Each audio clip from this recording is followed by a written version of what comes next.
Hello again, welcome back. This is going to be one of two short videos, individual films, very basic, won't take long. I've managed to have a haircut in between these last videos and this video, even though they'll come up at the same time. I never managed to top touch a film who managed to have a haircut within a video. That's showing off, really, that's just showing off.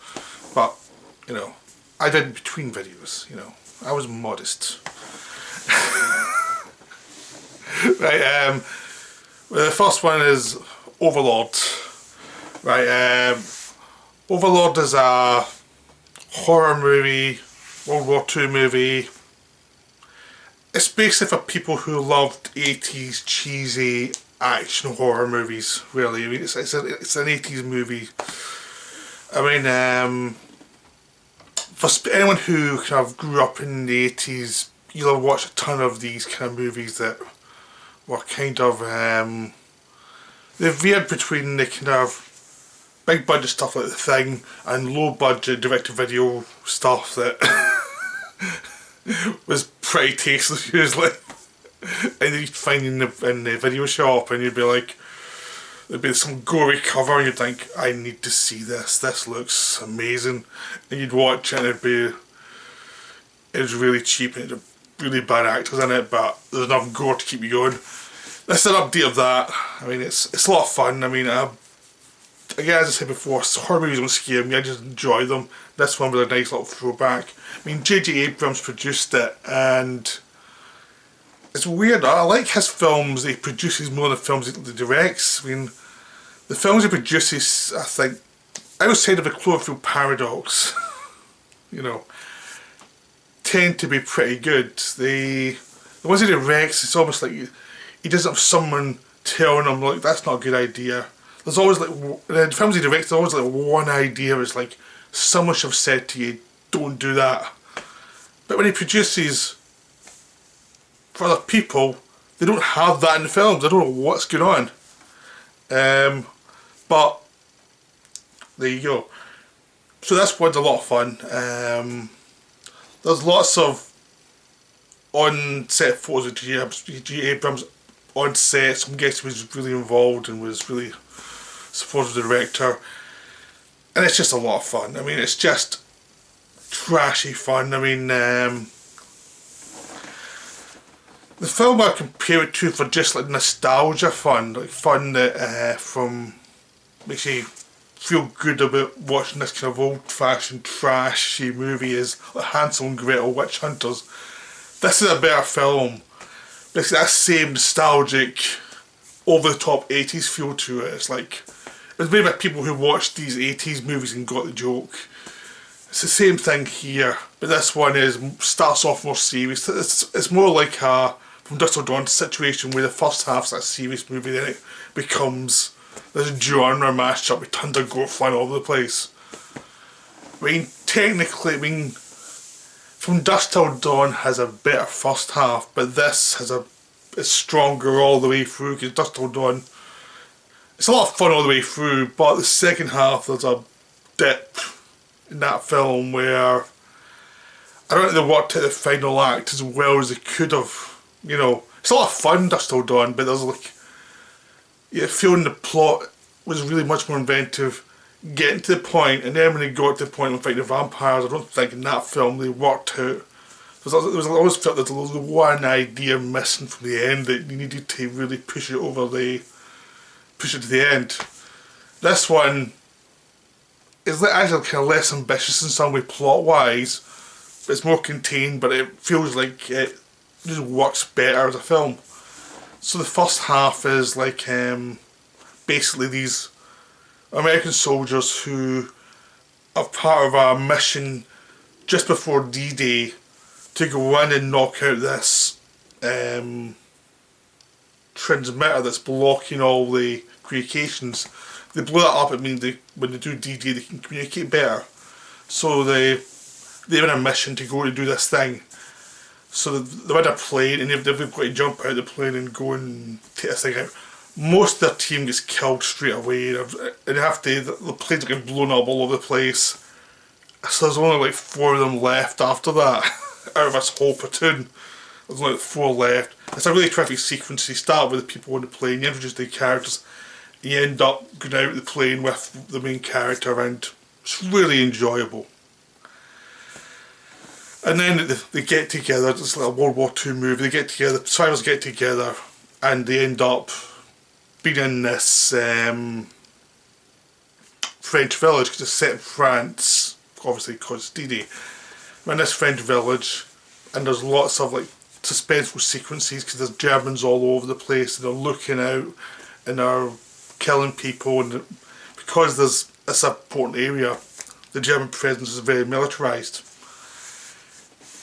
And things are going on throughout the first half of the movie where there's lots of suspense sequences. You know, it's based on suspense. But during that point you actually get to know the characters a lot more. Like the first, because you get to know the characters of the plane a little bit, and then when they're there, that's when you get a sense of who they actually are. So the main character is Black. He's an actor from Fences, which I haven't seen, but he's really good. He has to...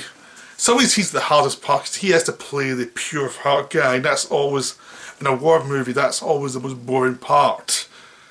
He's a central character, and everyone else gets to be more eccentric and more interesting, and you have to be the figure of integrity. But he does it well. I mean, it's not a deep character, but it's performed with sincerity, so it works. It's performed at the right level of sincerity and guts, because it does not... He's not a coward, but he's got a moral compass, which means he will not react the same way as some of the other more hardened characters. But he never feels stupid. And there's enough flaws in the character that makes it interesting, even though he's your hero character. So it's done well. I mean, it's really a good way to show how to do this kind of character. Which is, you know, he's heroic, but he's got flaws. Some of the other characters are way more interesting.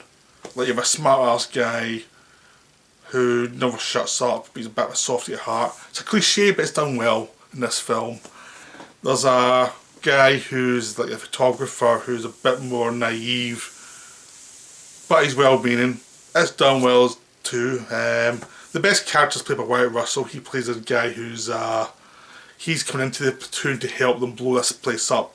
Because he was in Sicily before. He's a much more experienced soldier, and he's more battle hardened, and he's capable of things that the other guys aren't, because he's been through really horrible stuff before. That's the most interesting character. There's a French resistance woman who basically meets up in the forest, and they're with her in the town because they went at her home, and she's telling them what's been going on.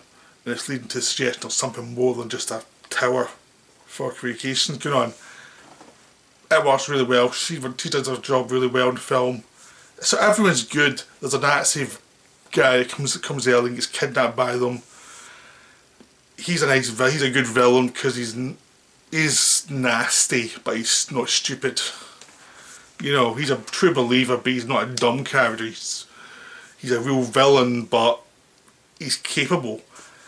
So all the characters really work, and even though you think it's an epic film, it's a very much a contained film, which is why I would say it's kind of like From Dusk Till Dawn, that kind of thing, where even though there's characters coming out, there's only like 5 or 6 main characters who have a plot, but some plot importance really. The rest are just cannon fodder. It's the interaction with these certain characters who are important. So halfway through, the lead character ends up being accidentally sneaked through a bunch of like escapades where he had to go and find something. He ends up in the actual Nazi compound because of some misadventures, and he finds out there's much more of a mad scientist monster movie thing going on. That's as far as I'm going to go with the plot. Right. I have to say that so it kind of gets you to explain what's going on in the second half, but I'm not going to explain what happens in the second half because it's the fun of seeing it. I mean, these are all basic blocks. There's even stuff going on in the first half I have not mentioned. It sets up a lot. I'm just trying to give you the general idea of what's going on in the story to a degree of what you get in the trailer. But yeah, as soon as that happens, it becomes a monster movie. And it's like these soldiers in a monster movie. And it really works that way because it's like they still remain those characters. They're now in a monster movie. They have to react to what's going on. But they don't become some self-aware character or anything. They still react like American GIs. They're still behaving like people in a horrific situation. So it still feels like a genuine film, but it suddenly turns into like an 80s, horror movie. But the characters still behave consistently. And that's what the joy of it is, because the characters still behave like people from the 40s in this horrible situation. And the people making the effects have a lot of time to show off their work. It's a wonderful film. It's just so much fun. But if you like that kind of movie, it's wonderful. If you don't like that kind of movie, you're going to be like, what the hell am I watching? Because it didn't do very well when it was released. But I think it's because it was a certain type of movie for a certain type of audience. And I think they overestimated the people would be interested in this. But it's still a very enjoyable film. It's just a consistent, well-made monster movie. The same way was the 10 Cloverfield Lane, which Abrams produced a couple of years ago, was another great, terrific little genre movie. It's very contained. It knew what it was. It worked for what it was. This was the same. Unlike something like Cloverfield Paradox, but it was also produced, which was, I don't know what the hell happened here. It just seemed like it had about 5 movies in it, and it was the exact opposite of this. Where here they focused on the characters, then put them in a situation, and they developed the situation slowly but surely. And that one, it was just like things that thrown on the screen and hope for the best. But yeah, this is a terrific little movie. I mean, it's definitely worth seeing. I mean, a lot of people missed it in cinema, but give it a shot, like either on streaming or Blu-ray or DVD. Try and watch it with the lights off. Try and not know that much about it. It's just a throwback movie. That's what it is. It's enjoyable. It's silly, but it's not winking the audience silly. It goes for it for what it is, and you you get a really nice set of like retro performances, especially by Wyatt Russell, who he's a son of Kurt Russell, and so he knows the type of movie he's in, and it's really good to see a lead performance from someone who knows this genre really well.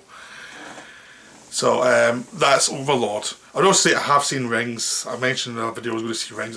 I've seen bits of Rings. I gave up. It was so bad. It was like, that's not worth it. It's just not worth watching. It was so terribly written, but the director of Batman and Robin, and it was just the same old stuff. And it was like, in comparison to Overlord, all the shots were well done and placed in the right style for what the film was. And that one, they didn't really people maybe turn it off, as every shot seemed to be in the wrong place. It was like, why would you put the camera there? Why would you put the camera there? I just annoyed because I had to turn it off because it was so annoying. So that's the end of the Rings thing as well. I'm not going to finish Rings. Nah, life's too short. Well, I hope you enjoyed this video. I've got one more which will come up for this week, which is Looney Tunes Back in Action. Okay, bye.